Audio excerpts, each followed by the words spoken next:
कैसे हैं आप लोगों के अच्छे ही होंगे।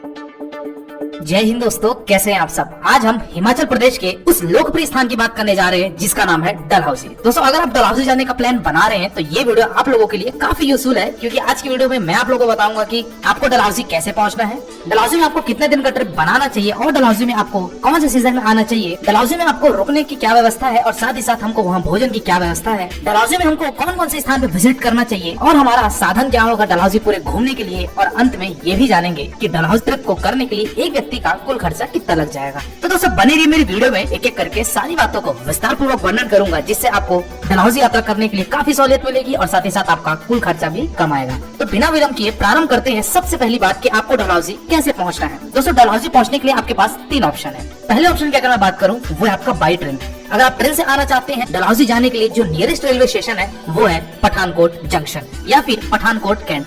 पठानकोट के यहाँ पे दो स्टेशन है, एक पठानकोट जंक्शन और दूसरा है पठानकोट कैंट। दोनों ही स्टेशन पे ट्रेन का विराम है, तो आप देख लीजिए कि आपको पठानकोट कैंट आना है या फिर पठानकोट आपको जंक्शन आना है। तो दोस्तों पठानकोट में आप उतर के आपको डलहौजी पहुंचना है, जिसकी दूरी है 85 किलोमीटर। और ये 85 किलोमीटर दूरी तय करने के लिए आपके पास दो विकल्प यहाँ पे पुनः आते हैं। पहला तो ये कि आप ले लीजिए वहाँ पे टैक्सी, जो कि टैक्सी वाला आपका 2000 से 2200 रुपए लेगा और आपको डलहौजी में ड्रॉप कर देगा। और दूसरा ऑप्शन है जो कि है सबसे चीपेस्ट, वो है आपका बस। दोस्तों बस वाला 130 रुपए लेगा और आपको पठानकोट से वो डलहौजी ड्रॉप कर देगा।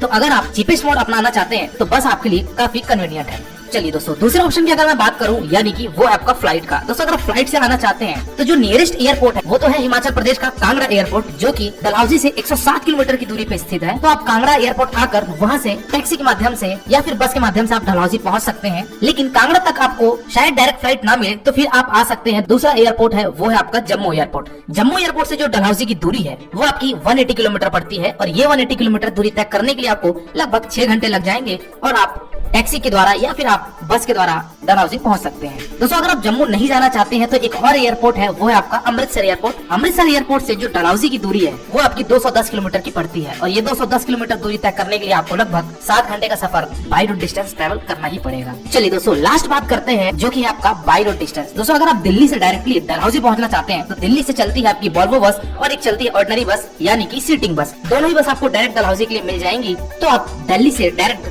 डलहौजी पहुंच सकते हैं। वॉल्वो बस का अगर मैं फेयर की बात करूं तो वो आपका 1600 रुपए लगता है एक व्यक्ति का, और वही अगर मैं ऑर्डिनरी बस की बात करूं यानी कि सीटिंग बस की बात करूं तो आपका लगभग 650 से 700 रुपए लगेगा और आप डलहौजी पहुंच सकते हैं। चलिए दोस्तों, ये बातें थी कि हमको डलहौजी कैसे पहुंचना है। बात करते हैं कि हम डलहौजी पहुंच चुके हैं और अब हमको होटल कहाँ लेना है, कौन से लोकेशन पे लेना है और हमारे होटल के कॉस्ट क्या होंगे। दोस्तों डलहौजी में जो मेन स्थान है, जो मेन बाजार है वो है आपका गांधी चौक या फिर ये कहना चाहिए कि मॉल रोड के आसपास। दोस्तों गांधी चौक में आपको ढेर सारे होटल देखने को मिल जाएंगे। डलहौजी में ज्यादा आपको कॉस्टली होटल नहीं पड़ेंगे, आपको 600 रुपए से स्टार्ट होकर 3000, 4000, 5000 रुपए आपके कैटेगरी के अनुसार वहाँ होटल अवेलेबल हो जाएंगे, तो आप वहाँ अपना स्टे बना सकते हैं। डलहौजी में आपको स्टैंडर्ड रूम्स भी मिल जाएंगे, 3 स्टार रूम भी मिल जाएंगे और आप चाहें तो 4 स्टार, 5 स्टार रूम भी ले सकते हैं। हर प्रकार के रूम वहाँ इजिली अवेलेबल है। चलिए दोस्तों, ये बातें थी कि हमको डलहौजी में कहाँ स्टे करना है और कितना कॉस्ट होगा। इसी के साथ साथ बात ये भी कर लेते हैं कि डलहौजी में हमको खाने पीने की क्या व्यवस्था है और इसका कॉस्ट क्या होगा। दोस्तों डलहौजी में बहुत सारे रेस्टोरेंट हैं जो कि बहुत फेमस है, जो कि आपके मॉल रोड गांधी चौक के आसपास ही लगे हुए हैं, तो वहाँ जाके आप अपने भोजन की व्यवस्था कर सकते हैं। अगर मैं एक पर्सन की बात करूँ तो 150 से 200 रुपए एक बार का आपको थाली का कॉस्ट पड़ेगा और आप वहाँ अपने भोजन की व्यवस्था कर सकते हैं। चलिए दोस्तों प्रस्थान करते हैं अगली बात की तरफ, यानी कि डलहौजी में हमको कितने दिन का ट्रिप बनाना चाहिए और हमको डलहौजी में आना कब चाहिए। दोस्तों केवल आप डलहौजी और खजियार घूमना चाहते हैं, जो कि अभी आगे मैं बताऊंगा कि खजियार कहाँ है और वहाँ क्या फेमस है, तो आप 2 दिन का ट्रिप बनाइए।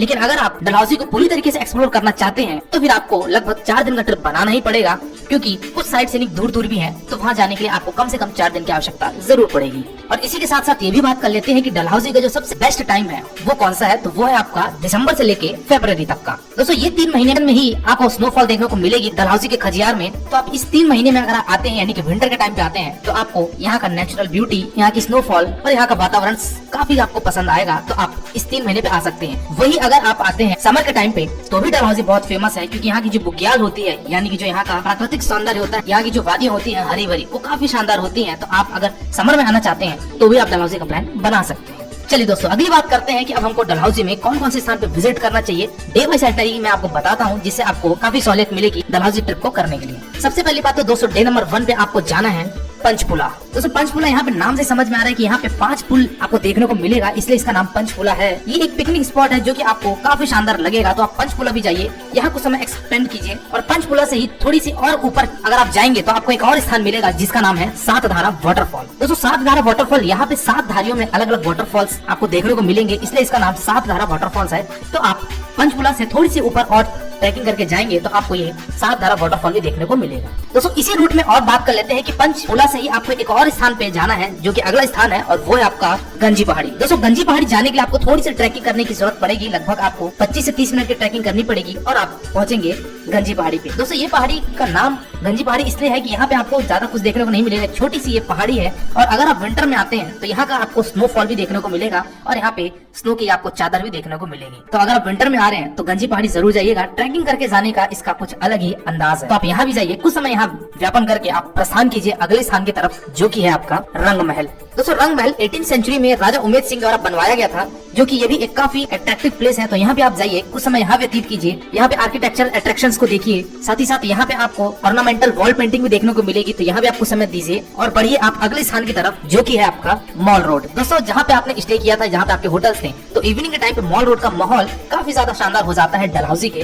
तो आप मॉल रोड भी जाइए, और मॉल रोड में ही लगा हुआ है एक तिब्बतन मार्केट, जहाँ से आप अपने शॉपिंग कर सकते हैं, हस्त बनावटी सामान ले सकते हैं, और साथ ही साथ यहाँ पे आपको विंटर के भी कपड़े काफी उचित मूल्य पर मिल जाएंगे। तो अगर आप शॉपिंग करना चाहते हैं तो तिब्बतन मार्केट में जाकर शॉपिंग करिए। मॉल रोड में भी एक्सप्लोर कीजिए, वहाँ भी आपको ढेर सारी चीजें देखने को मिलेंगे। स्ट्रीट फूड ट्राई कीजिए, और डे नंबर 1 आपका इस तरीके से कंप्लीट होता है, और आप होटल पे आइए, स्टे करिए, अगली सुबह प्रस्थान कीजिए आप अगले स्थान की तरफ जो कि है आपका खजियार। दोस्तों डे नंबर 2 में आपको खजियार जाना है। डलहौजी से जो खजियार की दूरी है वो आपकी 22 किलोमीटर की पड़ती है, और ये 22 किलोमीटर दूरी तय करने के लिए आपको लेना पड़ेगा टैक्सी, या फिर आप ले सकते हैं बस। दोस्तों टैक्सी कहाँ से मिलेगी, तो ये आपको डलहौजी के सुभाष चौक में आपको जाना है, वहाँ पे आपको टैक्सी मिलेगी जिसका कॉस्ट 1800 से 2000 रुपए लेते हैं, और आपको वो खजियार घुमा फिरा के वापस शाम तक लाके रिटर्न कर देंगे। दोस्तों खजियार में आप नाइट स्टे मत करिए, क्योंकि वहाँ पे होटल के कॉस्ट भी ज्यादा है, और मेरे ख्याल से वो वर्थ भी नहीं होगा, क्योंकि अगर आप अर्ली मॉर्निंग निकलते हैं तो इवनिंग तक आप आराम से एक्सप्लोर करके खजियार को वापस डलहौजी आ जाइए, क्योंकि वहाँ पे आपको होटल भी कम मिलेंगे और साथ ही साथ आपको खाने पीने के भी ज्यादा ऑप्शन डलहौजी में मिलेंगे, ना कि खजियार में। इसलिए वहाँ पे आप नाइट स्टे अपना मत करिए।